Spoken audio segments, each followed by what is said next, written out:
আমি আসলেই সরি।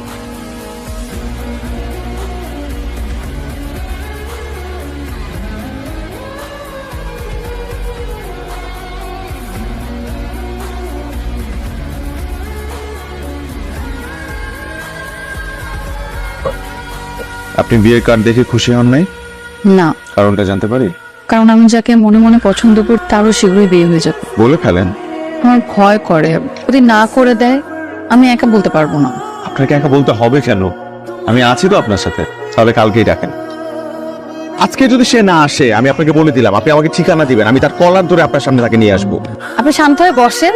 এই আপনি তাকে ফোন দেন তো, আপনি তাকে ফোন দেন। আপনি যদি আজকে তাকে ফোন না দেন তাহলে আমি এখান থেকে চলে যাচ্ছি। ডান।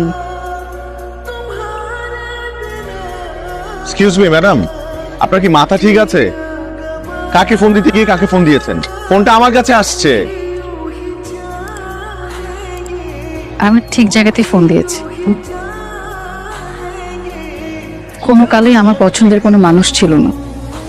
আপনার সাথে মেশার পর আমার একটা পছন্দের জায়গা হয়েছে।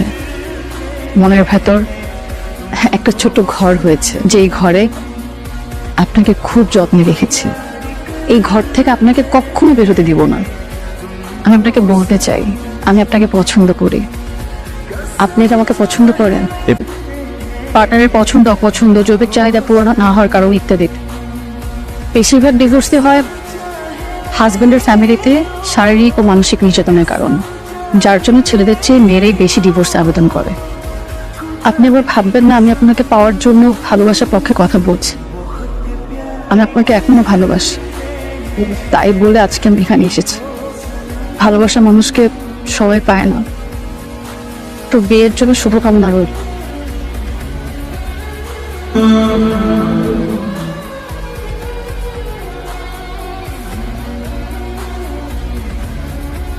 কি রে, এখনো এখানে শুয়ে আছিস? কি হয়েছে তোর? শরীরটা বেশি ভালো লাগছে না। দেখি না, শরীর তো ঠান্ডাই।